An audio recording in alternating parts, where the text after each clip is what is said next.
Hello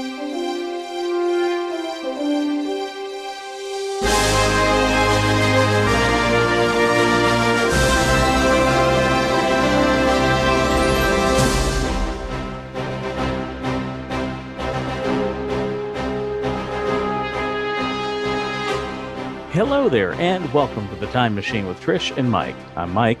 And I'm Trish. And we're glad you're with us once again on this. Well, I don't want to say final. Let me phrase that differently. Last episode before our summer break. How about that? Yeah, we're taking a summer vacation. Yeah, so we'll be taking the month of August off. It will give all of you lovely people a chance to get caught up on episodes you've missed. It will give us a little break. We both have fairly busy schedules for the month of August, all good stuff, but it just recording the show is doesn't quite work out schedule wise. Slightly trickier. It happens, but it's good to take a break every now and then. So we will be not with you in the month of August. We'll still be around on social media, so you can still keep up with us, and we'll still be posting things. That we just won't be having our regular weekly show for you every Thursday, but we will be back in September with more fun stuff. I look forward to fall. By the time I have kind of a bit of a summer break, then you're like, oh, okay. I mean, at least here it starts to get a little bit cooler. You start to see the new school supply showing up in the stores. Although I saw new school supply stuff last week and I almost gagged. I was like, nope. Like my summer break just started, Walmart. Like back that stuff up. Right.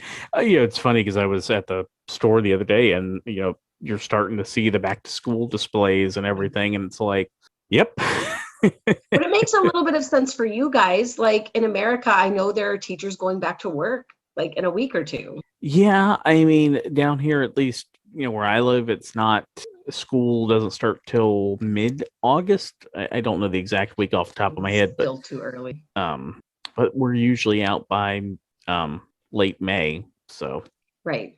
But you guys get off earlier, you go back earlier. Yeah, but with the way the 2020-21 year went, I think they had started a little bit later than they typically would have or something. So it pushed the end of the school year back. To be honest, I don't even know what day off the top of my head school actually ended down here this year. I think it did bleed into the beginning of June a little bit.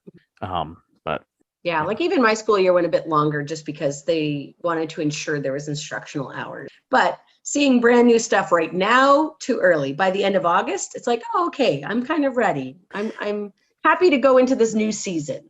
Yeah, but I think some of that comes simply from the stores not having stuff to fill those sections of the seasonal sections of the stores. Okay, because let's just work on a calendar year here to keep things simple. So starting in January, you've got whatever's left of Christmas and is immediately placed with Valentine's stuff. Yeah. Okay. And so then. And organization and workout stuff for those New Year's resolutions. Yeah. Like you'll find storage tubs and stuff like that. Mm-hmm. That's kind of your January, February stuff. After that, you typically will go right into Easter. And that can widely vary how a store plans out their seasonal stuff, because if you have an early Easter, you don't have a lot of time. And then if you have a late Easter, because, it depends on the calendar. Sometimes it's, Easter's April 24th, and sometimes it's March 27th. You just don't, so that can affect things. Then after that, you kind of get into spring stuff usually here.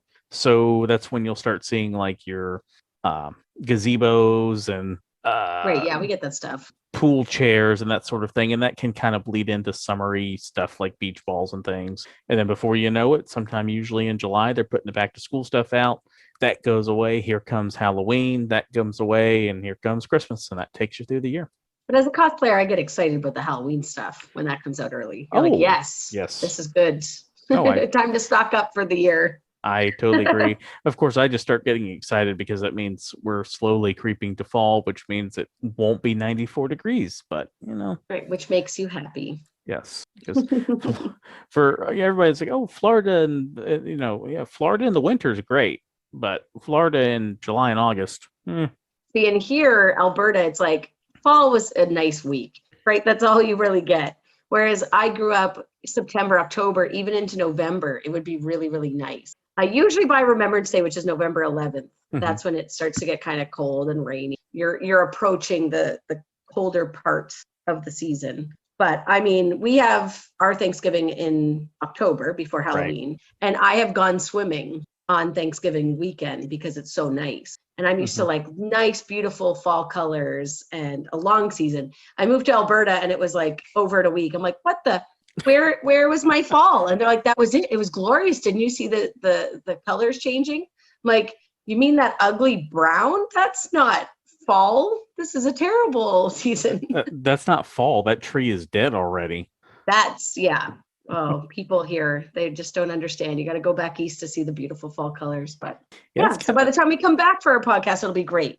In some parts of the country, not in some parts of here yet, but we don't really get much of a fall down here in Florida. You have to go up to like Georgia, the Carolinas or something. That's when you can go in October and see the leaves changing and all that stuff. It would be weird to have suddenly just fall decor and pumpkins in an area where you just don't experience that season. Yeah. Would be. Well, shall we get to it? We can, yes. Our first story does start with kind of fall, well, not fall necessarily, but colors and changes of seasons and landscapes. Well, I guess in some way it does involve a fall, but we're getting to that. You always go so dark, Mike. I know. We really need to show people the face that you made last week when I did the hamburger. Oh, that was terrible. I just snorted. This show's off the rails already, people. You know it's going to be a good one. You got to go back and listen to that comment. Oh my gosh. It's like the last day of school because we're getting ready to go on our summer break. It's the last day of school and the kids are crazy. And by the kids, I mean we and yeah, exactly. The heat's getting to us. Oh goodness. I can't believe it does involve a fall, but not the way you're thinking, people. July 27th. 1890. Vincent Van Gogh probably, in brackets, shot himself and died from a chest wound on July 29th, 1890. Hence the fall. Hence the fall. Oh, so dark. When I saw the probably in brackets, I was like, probably? You mean probably? To be fair, okay, I'm getting dark because, after July 4th, it's basically Halloween. So Halloween, spooky, creepy, dark, morbid. Whatever. Sure. Go with it. You Americans tend to go Halloween real quick. I need to build up to it. Yeah. Of course, most people probably recognize Van Gogh's work from like Starry Night. He's the Dutch post-impressionist painter. And on the morning of July 27th, he's going to leave his room at the Aberage Ravou in the village of Aver-sur-Anson in northern France. I totally butchered that. Anyone who speaks French, please let me know, especially since Parisian French and Canadian French, Quebecois, is very different. But 2 days later, they're going to presume that he has shot himself because he's going to come back in a wound. But the probably, of course, is what caught my attention.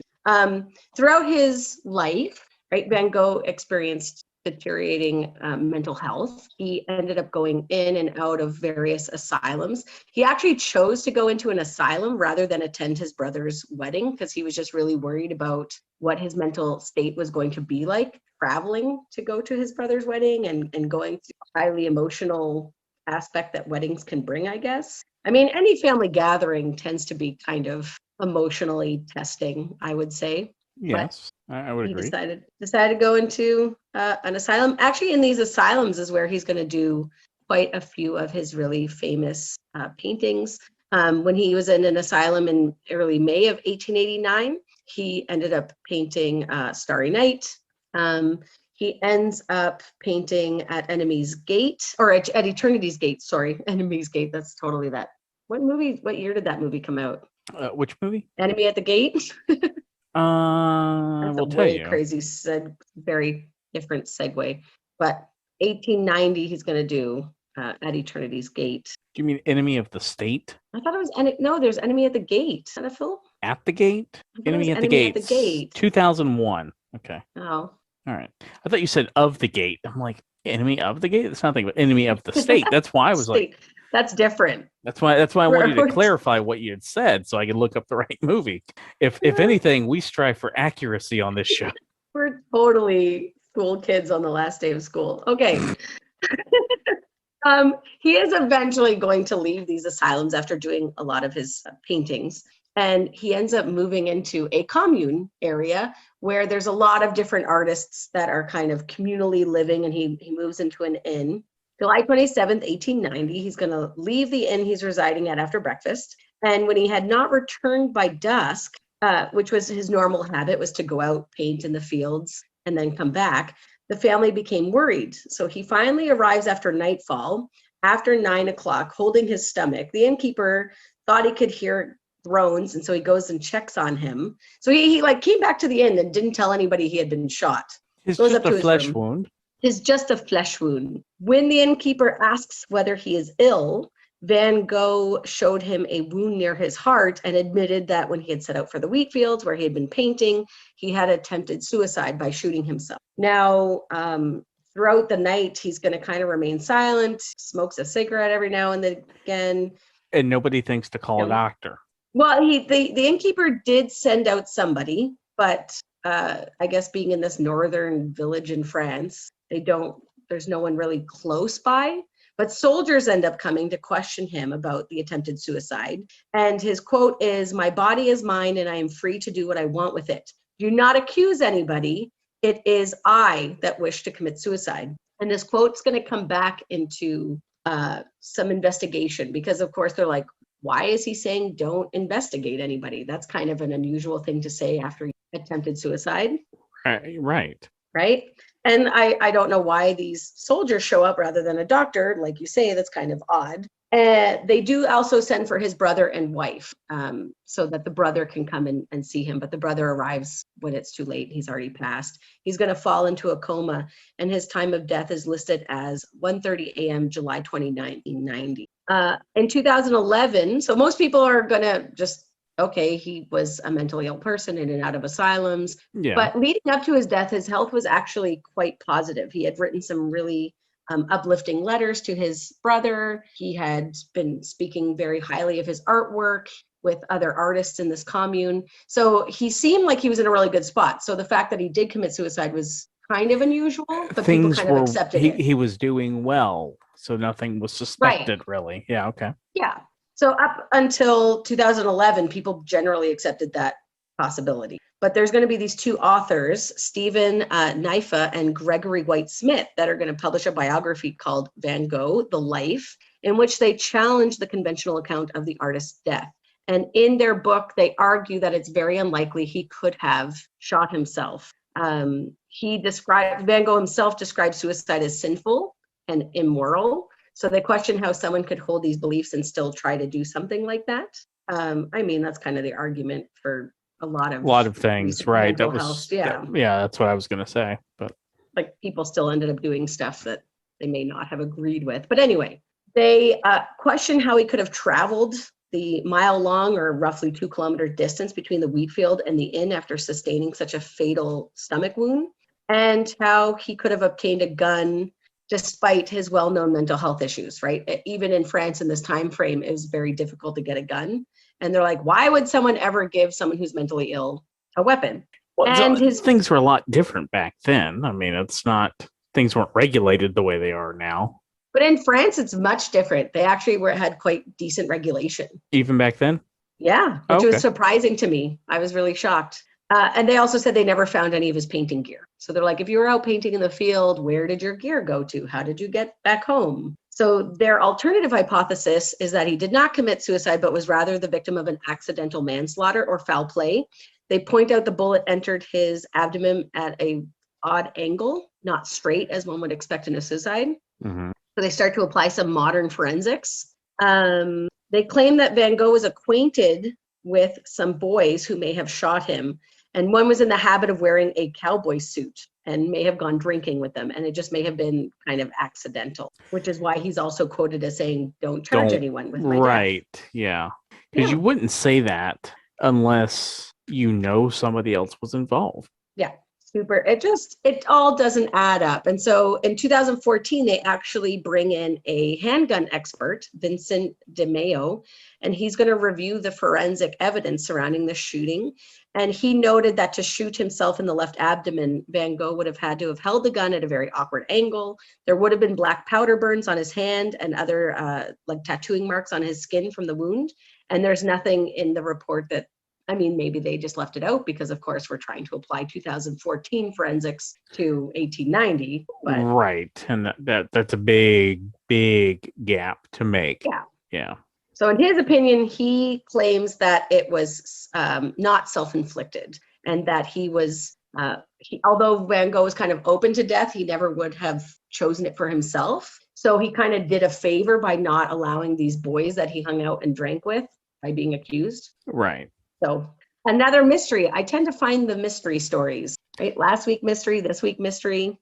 Yeah, you have a way with finding mysteries. That you do. You do good work. You know. I don't know about that. I'll just ramble along until I find something I like. Well, yeah, but you also, you run a lot of the social media for the page, and you don't get the credit and acknowledgement for that you should. A lot of the daily posts on Instagram come from Trish. So yeah, I guess when you're interacting on the Instagram, it's usually me. Well, it makes me sound bad, but yeah, okay. You're doing lots of other things. I do get on there sometimes, Mike's doing all the editing and keeping me accountable on time. Although I was ironically the late one today, but I was very proud of myself. I had my computer set up. I was ready. She was ready. She messages me a couple hours ago. She's like, "Hey, are we going to be early today?" And I'm like, "Oh, we'll be doing it at our regular time." And then that time came, and I'm like, "Hey, 15 more minutes," because I was doing laundry. Okay, No, it's okay. Life's got to happen. Well, but like sometimes you dry things and then it's done, but they're not quite dry, and then you got to go for another little bit. And these were like dress shirts, so I couldn't just let it go. Like I could. And then they get wrinkly, and then you got to iron. Ugh. Yeah, so I have to do some laundry too. I was hoping to get done early so you could do it. So it's my fault. Thanks. No, I love summertime, one, because it's summer and I'm on break, but I love being able to do laundry outside because it smells so good. Now, right now, I can't because one, the sun's hidden and it's also cloudy, but it's also extremely smoky where I'm at. So there will be no solar powered laundry happening over here at my house. I'll have to just use my axe. Oh well. But at least you're getting to a point that you could do that soon when you get to the fall and the smoke clears up from the fires and everything. I hope it clears up soon. It's supposed to rain tomorrow, so that's still not super helpful in terms of laundry, but helpful in terms of air quality. There you go. And that's what you need right now. Yep. Okay. Good deal. Mm-hmm. You know what we don't need is a solar flare. That would be bad. It would be bad. So we're going to go to July 23rd, 2012 for the solar storm of 2012, because what else would you call it, And it was an unusually large coronal mass ejection from the sun. So periodically, the sun kind of shoots out these giant fireball type things of energy. And this one, because the sun rotates around its axis for a period of about 25 days. So we rotate in 24 hours. It takes the sun 25 days to spin around completely. And so we actually missed this thing hitting Earth by about 9 days. Which is a little too close to comfort. It is, especially when I tell you how big this was. So this eruption was comparable to the 1859 Carrington event, which caused damage to a lot of electrical equipment worldwide, which at the time, 1859 was mostly telegraph system. Obviously, things are a little bit different in 2012 and certainly different in 2021. This would have been a big problem. In fact, had it hit the Earth, it likely would have inflicted serious damage to electronic systems on a global scale. And a study in 2013 estimated it would have cost the United States somewhere between $600 billion and $2.6 trillion in damages. Why do I get the feeling that we are really like woefully underprepared for something like this? We are, and there's really not going to be a whole lot you can actually do about it. It's believed it would take us anywhere from 4 to 10 years to fully recover from this. Like money-wise, monetary-wise, or just in terms of replacing technology and all of the above? Because I do not like hearing that. No, good luck sleeping at night, you know. But well, especially we live in such a world now. I mean, you and I interact solely based on technology. Yes. Right? Absolutely. We're not in the same place. We can't do our podcast from the same place. My relationship is solely on technology with my significant other not in the same country. Right. So I don't want to wait 4 years to talk to you guys again. Yeah, that would not be good. Would not be good. I mean, computer systems, telecommunications, all this stuff would have power. Yeah. Talk about having to rebuild a power grid. I do not like this. This would not be good. What's even scarier is how quickly it got to Earth. So when this mass shoots out from the sun, it arrived in 14.6 hours. Oh, so like there's like hardly any time for the government to say, yo, get prepared. Right. You don't get much warning. No. I mean, I would guess, this is where I'm going to assume scientists, that study this stuff can kind of tell that these things are possible. So at least you'd have some idea, but yeah. I mean, really don't know much about the sun. I know that they've sent probes to try and figure out more about. But to give you an idea, the sun is 93 million miles away, and something from there gets here in under 15 hours. Yeah. That is moving fast. Yep, too fast for comfort. And like you said, if it's rotating in a certain way, that's just it. You're in the line of fire. Line of fire, exactly. So we dodged a bullet in this case. Yeah. Unlike Van Gogh. Yes, didn't dodge anything. Although, if there was a way to shoot just a small little ejection from the sun, and you could time it just right, it would be a phenomenal way to light the Olympic cauldron. That is definitely a crazy possibility. I mean, you want to talk about a 1 in trillion, gazillion, sextillion, Google-illion chance of it ever happening, but that would be pretty amazing. Would also be some crazy northern lights happening. Yes, there would be. But I know this is the season that you like best, Mike. It's Olympic season. Yes, we have the opening ceremonies tomorrow night for the 2020 Summer Olympics. Which is crazy. I honestly can't believe that it's going ahead. I mean, when I was talking to my students about this back in March, April, and I was like, they really have to make a decision. They got to pull the gun here if they're going to have it or not. And so the fact that it's here and happening tomorrow is incredible. Yeah, and that they, just within the last couple of weeks had made the decision not to allow fans in. So because of the surge, and the games are actually already even going on because there have been some soccer games and stuff. That's one thing with the Olympics that people don't know, they don't follow it closely, is there are usually within 2 to 3 days leading to the Olympics, there are some events that actually take place before they officially begin. Some of the preliminary rounds for some of the sports. Right.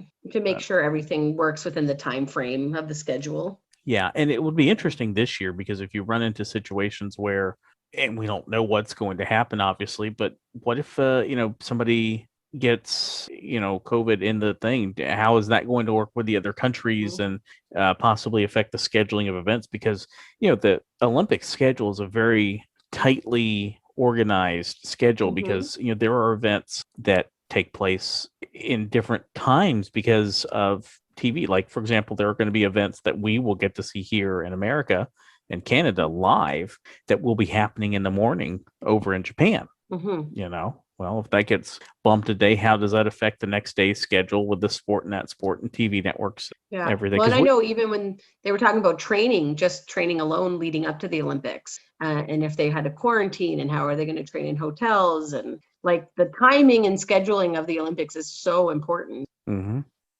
Yeah, it is. And we bring this up obviously because the Olympics begin tomorrow, but also because we are in the middle of a significant anniversary for the Olympics.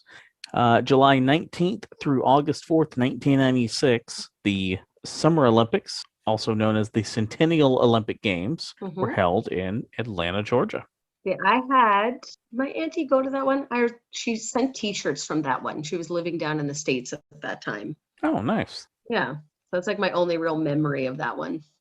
I think it's one of my, because in a few minutes here, we're going to talk about some of our favorite Olympic memories. And I have one that predates this, but it's like the first year I got really into watching them. Like I would watch them, but to be fair, they also became more accessible over time. I mean, now as we sit here for the 2020 games, I can watch every sport, everything between multiple TV networks or apps or whatever. I could pretty much see everything. Back then, you didn't get near that amount of coverage. You'd get, a little, what you'd get on TV, and slowly, as the internet became about, you could get some highlights or something or whatever. And how crazy do you think the viewership's going to be on this Olympics? Like everyone's starving for something to watch after COVID. Yeah, I would think that they'll be up. But what's been interesting over the last year is a lot of stuff has actually been down. Even though people have had nothing else to do, I think just that people have found other things to do, whether that be Netflix or Zoom hangouts with friends or whatever the case may be. But like the ratings for the Super Bowl were down a little bit. Other sports events haven't quite been there. We'll have to see, I guess. Yeah. And and with it being the summer, it's always kind of Summer interesting. Olympics aren't really my favorite. Like I'll watch them. Obviously, I enjoy them.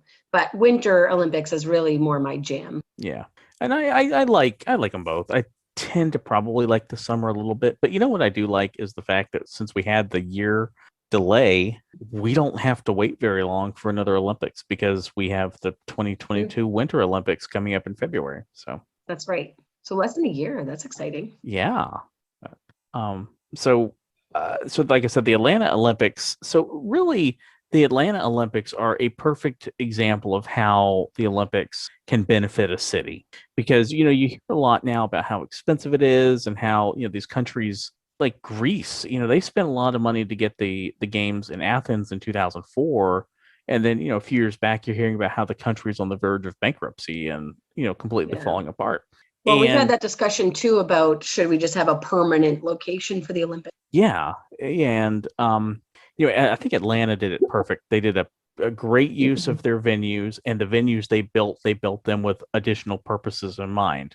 So like, for example, the Olympic Village they built became student housing for Georgia State and Georgia Tech. Oh, see, that's so smart. So, and then like the Olympic Stadium that they built, to do the track and field and events and the opening ceremonies and things, they built it to be transformed into a baseball park for the Atlanta Braves. Which, if you go back and look at a picture of that stadium, you'll see, I think we may have talked about this before. Right. Yeah. You'll see that funky little corner on it, and so and then it has since been converted into a football stadium for Georgia State now, after the Braves moved out a couple of years ago. And that's really how you have to do it. You have to be wise with your infrastructure and think long term. What is the purpose of this? It can't just be, is the purpose the Olympics? Because then you're just wasting your money. Exactly. And like Centennial Olympic Park is right in the middle of downtown Atlanta. It's this nice park, and they do events and concerts and things there.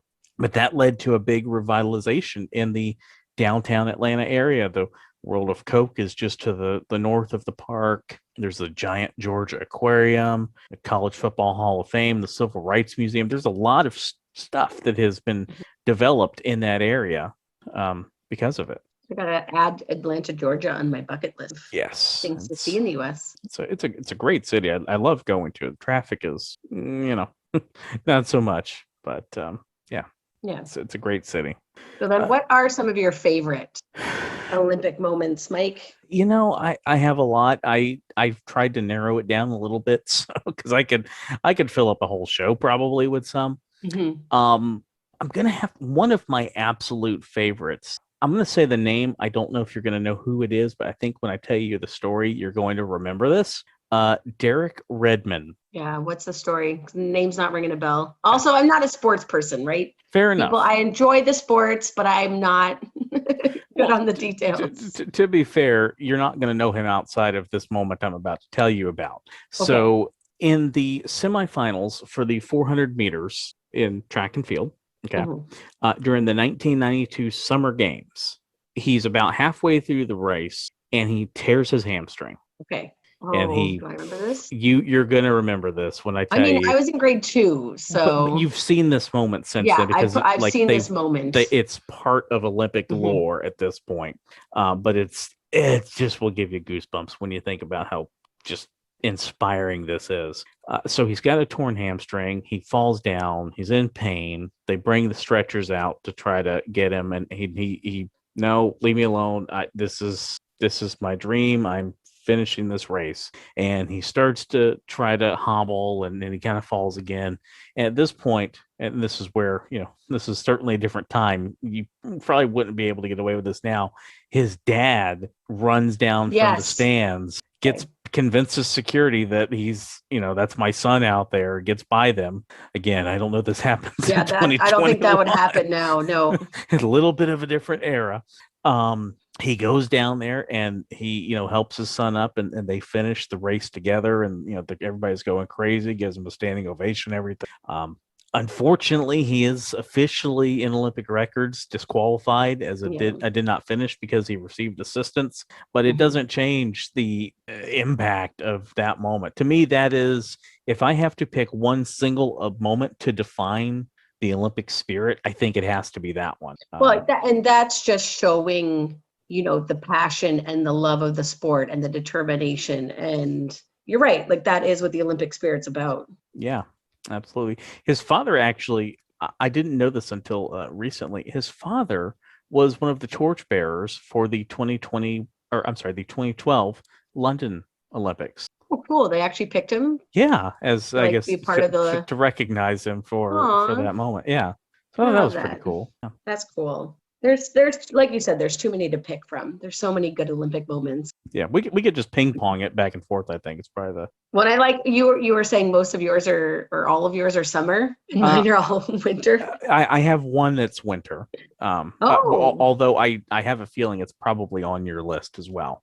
Oh, maybe. And it kind of ties into the whole Olympic spirit and overcoming adversity, but we'll see if you get to it. I think it's on your list, I'm sure. Go ahead. I picked for my first one, it was actually from the 98 Nagano Japan Olympics. Okay. So, me not being like the super sporty person that I am, and I'm starting, the Olympics were starting to become, we always watched it in our family growing up, of course, but like you said, there was a moment in time where you actively as an individual are like, yes, I'm going to watch this and be invested in the Olympics. Mm-hmm. So, and I should point out real quick, not to cut you off, my list, and I'm assuming your list as well, these are going to be Olympics that we remember seeing. So, yes. Of course, moments like Jesse Owens in Berlin and things like that, those are very iconic. We're just sticking with personal. We saw this personal happen. Ones that I remember. Yeah. Right. So I remember I in grade 7, because 97, 98, right? I was in grade 7 at my brand new, the school had just opened, and we had TVs in our hallways. So that was all brand new to me. I was like, oh, TVs, right? We didn't have that in elementary. So you felt like a big kid at the junior high. And they put the Olympics on. And so our school was sectioned into pods. You had coded pods. And most of my classes were in one pod, but I would have to walk to go for English in another pod. And so you would catch the Olympics in between. And now as a teacher, I thought, oh, it's so cool that our teachers are letting us kind of watch the Olympics in the hallways. Really, it was for them. Like, now as a teacher, I'm like, I don't want to miss the Olympics. Like, when there's something going on with SpaceX, I'm like, hey, guys, there's this crazy moment in history. Let's watch it. Sure, I want to encourage their love of science, but really, I want to see the SpaceX launch, right? So we're watching the Olympics. And of course, Ross Rebliani is going to be a snowboarder from British Columbia. And it's the very first time that snowboarding is being included in the Olympics. And so February 8th, he's going to win a gold medal in the giant slalom event, which is the first ever snowboarding event at the Olympics. And I remember being so excited watching Rebliani win his gold medal. It was like, yeah, like Canada, we won gold in this first Olympic event and blah, blah, blah. Then, of course, he tests positive for having marijuana, and he claims it was secondhand smoke marijuana. It's barely over the legal amount that they, kind of allowed. And he's stripped of his medal. And I remember as a grade 7 student being absolutely ticked off. I was like, what? Like, marijuana is not even performance enhancing, right? You tell me, somebody who wants to get up and run or snowboard or whatever after smoking some Mary Jane, and you're going to perform better? I don't think so. Yeah, well, we just had that issue here with one of the ladies in the U.S. team. It got denied a spot on the team because she tested positive for marijuana. It's like anybody that wants to get up and take like a marathon run, you are my hero. I'd be like, I don't think that's what I'd be doing. But I remember being super upset and just like, how could the Olympic Committee do that and blah, blah, blah. They end up giving his medal back. And then it was, I think, 2 months after the Olympics, the committee ends up banning the use of marijuana, becomes one of their banned chemicals. Like Ross Rebliani's career is basically sidetracked after this. He's interrogated by the Japanese authorities, and he actually got put on your guys' no-fly list following the September 11th. Oh, really? Yeah. So he couldn't go into the United States. He couldn't do any different competitions in the United States. And so it just really like petered out his career, which was unfortunate. But I remember seeing the win, seeing the loss, and then seeing him get his medal back again. And it was like, oh, what a roller coaster of emotions as a grade 7 student. Now he's known in Canada as for his, he started a medical marijuana business. And then once marijuana became legal in Canada in 2018, he has ventured off into recreational use. That's what he's most known for now. Yeah, well, and he got his gold medal. And he got his gold medal. Yeah. So it's actually called Ross's Gold is the name of his company. Oh, that's a good name. I like it. 1996, the Atlanta Games. I've got 2 memories for this one. Mine are kind of in chronological order, so we can kind of jump around. However, I don't know if you have a specific order. I jumped around. You jumped around. Okay. But I'm just going to do these 2 together because one's quick. Okay. Lighting the Olympic cauldron. Muhammad Ali, the iconic moment when he lights the cauldron. And the cauldron is still up in Atlanta, by the way. Yeah, so you can go and see it, right? Yeah, you can see it. It's not as part of the stadium as it was. They did move it down the street a little bit, but it is still up. It's just down the street from the stadium. You can see it. I've seen it before. I'll send you pictures. We'll post pictures in the story on Instagram. Week. Yeah. And then of course you cannot talk about the 1996 Olympics without talking about Carrie Strug and the Magnificent Seven gymnastics team, the U.S. team that wins gold. So Strug, it's the final event, the final rotation for the women's gymnastics as they're doing the vault. She's the last person to vault. And on her first vault, she messes up her ankle. Like she immediately collapses and you could tell this girl is in pain, but she's got a second vault to do. And, Bella Caroli, the coach of the U.S. gymnastics team, he's like, you can do it. You can do this, Carrie. And you could see she's doing everything she can. Poor girl's hobbling down to the line to start the thing. And then you've got to run on this ankle. And she just, takes a breath, sucks it up, and she's going and nails the vault and sticks the landing. And she holds it, just long enough to show that she stuck the landing, and then she goes down and they carry her, Coach Caroli has to carry her back out for the medal ceremony. And just Olympians are built different. Olympians are built different. I'm a wuss. That would never happen. And I remember watching that live. That's cool. That's iconic. Yeah. And for me, like some of them are, I remember seeing it, but these are the ones that kind of like just stick out.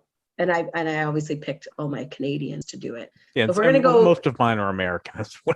Yeah, but obviously, that's why we have the differences between us. So yeah, and then you said you had a second one from Atlanta. Oh, those were 2. Ali lighting the. Oh, the Ali, yeah. Yeah. Okay. So. I can go in order then. I guess I just didn't want you to think I was jumping ahead of you by doing 2. We're trying to keep this somewhat balanced. Although I don't know how many moments you have, so we are. I only have 3 more, so okay, I can combine 2 because I have 2 from the 2010. No, you're fine. You can do your thing because I've got 4 more. So. Oh, okay. Oh, yeah. See, you're the worst. You're the sporty one. But I have 2 really famous ones from the 2010 Olympics. One of which is on my list, I'm sure. So go ahead. Okay, so let's see if this is it. So we'll go in order. So February 14th, right? Valentine's Day 2010. I was single. Bilodeau. You were single? Yes, as I usually am on Valentine's Day. Oh, I was like, was I single? I was married. I'm gonna think of my dates. Oh my God. Okay. But obviously we were watching. I remember being in my apartment with my ex-husband watching this. Summer vacation is soon upon us, Trish. It's okay. Nobody's listening at this point anyway. Alex Bilodeau, right? First Canadian to win gold on Canadian soil. I ugly cried at this moment in Canadian history, not because of his performance during the moguls, which was great, right? Phenomenal. But when he gets to the bottom and he instantly goes to his brother, Frederick, and they're hugging, and his brother is, so excited for him. And, he has said that his brother is his inspiration. He has cerebral palsy. And just, I ugly cried. It was just such a beautiful moment to see a Canadian win gold, to see this moment with his brother. And just, I think every Canadian fell in love with these brothers at that moment. It was just priceless. Yeah, I think we discussed this back in February, I think, on that week's episode. So go back in the archives, episode 6 or something, 6, 7, somewhere. But whichever week covers Valentine's Day. And yeah. And you'll see it. Oh, but I loved it. Yep. So they were just phenomenal. And then, a couple days later, this one is emotional. And I remember this moment too, as well. And then talking to my mom, because my mom's a huge Olympic. She loves Olympics. She'll get up early to watch much more about it than me.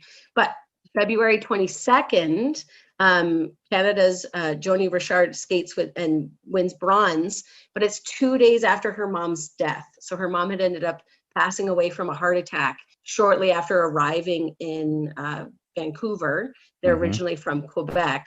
And, I can't even imagine. I know that you have devoted your whole life, right, your whole career for Olympics from a very young age as you're training and learning and growing and practicing, to have the strength and the skill and not only the emotional strength, the mental skill to kind of put it to the back of your mind and skate. I can't even imagine. I couldn't do it. So she wins bronze, and just all of Canada is totally with her as she does this skate. Yep. And then she's picked to carry the flag in the closing ceremony. That was the Canadian one. That was yours? That I had on my list. Yeah. Oh, another ugly cry. I called my mom. The 2010 Olympics was a lot of crying for Trish, but anyway. Yeah, and you beat us for the gold medal in hockey, but whatever. Those were happy tears, though. Yeah. I know. I think for one of us. Great game, though. It was a great game. But anyway, I definitely, that was a very impactful moment. It reminded me of a non-Olympic sports moment back in, I don't remember the year off the top of my head, but Brett Favre was the quarterback for the Green Bay Packers, and they were playing a Monday night game against Oakland, the Oakland Raiders, now Las Vegas Raiders. And it was the day before his dad died unexpectedly, and he went out and had like a 4-touchdown, 300-yard, just like one of the best games of his life kind of things. And that reminded me a lot of that. It's just, you just work so hard, and then just to have your most important person see it. Yeah. Right. I mean, if you believe in something afterwards, then of course you can be like, sure, there's some, I truly believe there's some way for those that have gone on to be able to witness those moments, but not to have them in the room physically seeing you. Right. They're not there to give you a hug after. Like, regardless of what you believe that happens after the curtain falls. Yeah. You don't have that moment there. Yeah. Yeah. No, I agree. No, that was a very inspiring moment. So one of mine is the 2008 U.S. men's basketball team. Now, this is not near on that level, but obviously a whole generation of people were inspired, I think, by the 1992 U.S. men's basketball team known as the Dream Team. This was the first year that NBA players played for the Olympics. And my goodness, you go look at the lineup from that 1992 Dream Team. You've got, Michael Jordan, Larry Bird, Scottie Pippen, like Charles Barkley. I mean, this all these is amazing players. Yes. I mean, there's a reason they went out there and beat other countries by 40 points. Like, right. They were good. Okay. And so over time, some of the NBA players had kind of lost interest in playing in the Olympics. And so in 2004, we didn't win the gold. And it was rather disappointing. It was like we kind of just be able to expect to show up and win. And that was kind of the attitude.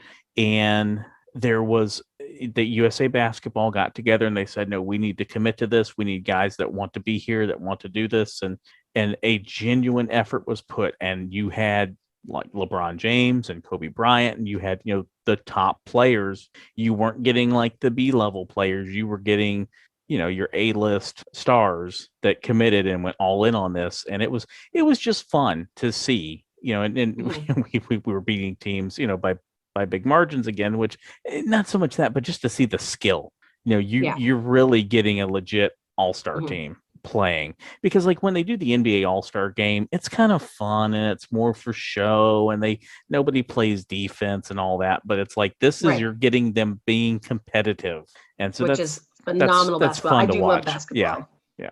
Watching it live is so good. We won the gold, of course, in that one. Of course. My last one is from 2018, so fairly recent, right? Mm-hmm. We have Tessa Virtue and Scott Moore of Canada win the ice dance golds. Oh, I loved watching them. Yeah. Yes. Right. And it's like, although they're with other people, right? They have their significant others. They're not a couple whatsoever. They've told people numerous times they're not a couple. Canadians in their mind don't care. They are a couple in Canadian right? In our collective memory, they're just a couple, or they skate so beautifully together, and the chemistry between them is so like on fire. Oh, it's like what was there? Jamie Saleh and David Pelletier. Pelletier, right? The same thing. Mm-hmm. Right? Yes. Oh, and so they had skated together for 20 years. Like, this is a friendship and a partnership of 20 years. And it's their last skate. And just ugly crying again. Just beautiful, happy tears. But that dance, that was amazing. Mm-hmm. I'd even throw that one in there when Jamie Saleh and David Pelletier. So for those that don't know, that back in 2002 in the Salt Lake Winter Games, they basically got hosed out of the gold medal and they gave it to the Russians. Mm-hmm. And it was a big controversy because of the scoring system and everything. And long story short, not to get into all the technicals, but it was the IOC basically came back and said, yeah, this was screwed up, and they presented them gold as well. So you have dual gold medalists for the pairs figure skating. Yeah, which you do get that occasionally, but it's usually in sports that are like time based or whatever, like or a skill, something where not score based, right? Not something that's interpretive.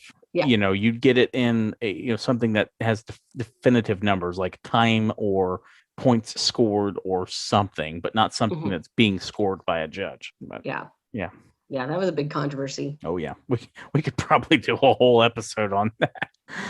Yeah. So you're going to be like the one that's all jazzed about Olympics, and I'll be the one that's just like eating snacks with a box of tissues. Clearly. So beautiful. So I have two more. Carrie Walsh Jennings and Misty May Trainer in beach volleyball. So they won 3 straight gold medals, 2004, 2008, and 2012. So they're like legit the best team beach volleyball players. They were just fun to watch because they were, just so intense, and it was good. So then my last one, this one's fun because this would be me if sitting on my couch could get me a medal. This would totally be me. So Emma Coburn in the 2016 Rio Games wins a bronze medal in the 3,000 meter steeplechase. So she's been running her whole life. She wins an Olympic medal. This is great. Life doesn't get better than this. But wait, there's more. Okay, so she the next day she gets to be interviewed by Al Michaels, Oh, who yes, I do know this one.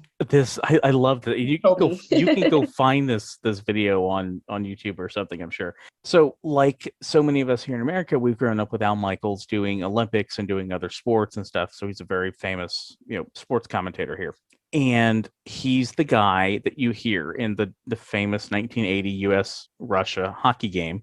Do you believe in miracles, when the US beats the Soviets? And so she, had seen the movie Miracle, and that's like one of her favorite movies because she grew up playing hockey. So the day after she, because they do like as filler segments, they interview athletes and winners and that sort of thing. So she's talking to him, and she's getting interviewed by him. She says, quote, "I grew up playing hockey and you're like a hero to me. I'm so starstruck right now." And I remember watching this live as he's interviewing her. It was so hilarious. She says, she saw the movie Miracle, and that call was like one of my first Olympic moments, and it just inspired me. So thank you for being a big reason of why I'm here right now. It's like the whole interview, she's just fangirling over meeting him. It's Can you so imagine great. though? What a great moment. Yeah, I mean, that's such a cool moment, Aw. That's how you never know how you impact people's life, right? Like, Yeah, how would he ever know that this one moment is going to cause somebody to spend so much time dedicating their skill and talent to getting to the Olympics? right. No, I totally agree, and that's like you said, because we all, whether we know it or not, impact other people's lives in Mhm. different ways. Just as you might randomly think of somebody that you knew 15 years ago that said something to you, or like, just something. Yep. Now flip the script on that. Someone somewhere that you haven't seen in 15 years remembers something that you told them. Yeah, told or did, In a and it good way, influenced or their, did yes, yeah. something, or yeah, let's We're stay going to hope not in a positive. bad way. We're trying to end on a positive note, damn it. Okay. So like, but you know what I mean? So that's cool to think Yeah, about, that's true. And I don't think we flip the script enough on on thinking those about that. things. Right. Yeah, Yeah. yeah, you're right. Because it happened. It's got to. I Yeah. mean, that's just statistically the probability Yeah. that you've done something to make someone's Either life go that or forward. either that or you and I are weird and we're the only two that ever think of it that way. Like anyone else out there having an existential crisis thinking about how they impact the world. I just love whenever somebody posts something like, or maybe sometimes it's a meme or whatever on social media of something. It's like, oh, well, I'm good and glad to know that I'm not the only one that thought that, or Yes. does something that's stupid, or eats this weird food with that weird food, or just you feel seen. You're like, I'm not alone in the universe. exactly. All right. Well, we're gonna be off for the next month. Summer break. Trish is going home. Yeah, I'm heading to Nova Scotia. Woo! Hi, Miriam. I can't wait. Yes. Beaches, and my girls are my littlest one has never been to Nova Scotia, so she is going to learn all about where her mom came from and very cool, and see my house where I grew up because my parents have never moved. So well, that makes it easy. Yeah, they're fighting over who gets to sleep in my old bedroom, which is very strange to me. Like, you can be in mom's room. No, I'm gonna be in mom's room. I'm like, we can take turns. We're there for 2 weeks. It's like, y'all, mom's going to mom's room. Y'all are going on the couch. That's actually what I said. I was like, you can get my brother's room. They're like, I don't want uncle's room. Well, too bad. My room is my room, kiddos. So yeah, I can't wait. And you're going to be hitting up a con, and yep. So exciting. Yes, and we'll have the Olympics to watch as well. The Olympics. I can't wrap my brain around large group gatherings yet.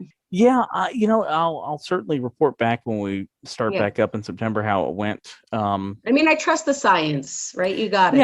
Yeah, I do too, and I think there are going to be people with masks there, and I mean, most of what I'm wearing has masks anyway, so that kind of made it a little easier for me. Because as things were starting to get postponed last year, I kind of was even rethinking a little bit of my lineup that I was going to wear and incorporate some things with masks and stuff anyway. So some of that's worked out, and then so we'll see. So it'll be fun. It'll be nice to do something kind of normal again. Yeah. I mean, I've gone to the theme parks a few times, but that's a little different than a big indoor event. I still haven't been to a concert or a football game or a basketball game or anything like in an arena or a stadium yet. So it'll be different, but I'm with you. Trust the science and just be smart and wash your hands. And that's a big thing. I think that's going forward. That'll be one of the nice things about having gone through this experience in the last year and a half is people are just going to be more conscious about their own health and washing hands and hygiene. I think some will. I've definitely seen I've seen some people out and about that apparently have forgotten or just probably didn't even care the whole time. I don't know, but you want to believe in the goodness, Mike. I know. Well, I believe in using my sanitizer, so yeah. Mm-hmm. I can't speak for others. Anyway, on that note, go forth and use that sanitizer well, my friend. Yes, and also use all the stuff that Trish is going to tell you about right now. That's right. Any questions, concerns, queries, freakouts, you can reach us on Instagram at The Time Machine with Trish and Mike, Gmail, The Time Machine with Trish and Mike at gmail.com. Throw it in the Google machine and find us on YouTube. Please hit subscribe and like. What did we say, Mike, last week? If we get the number of subscribers required to get the custom URL, we will start doing video versions of the show. That's right. And you can actually see my expressions when I either flub or Mike says something dark. Both of which are likely to happen. You can also be a part of the show. Please, we would love for someone to drop us a comment or question at the Anchor app, and we can include you in the show. We can actually answer you and include your audio. Yes. So the Time Machine with Trish and Mike on there. Yes, everything she said and more. And enjoy the month of August. We will see you back here in September with more fun, exciting, interesting, weird, dark, humorous, and so many other adjectives that we will think of a giant list to welcome you back in September when we return. And we'll catch you next time here on The Time Machine.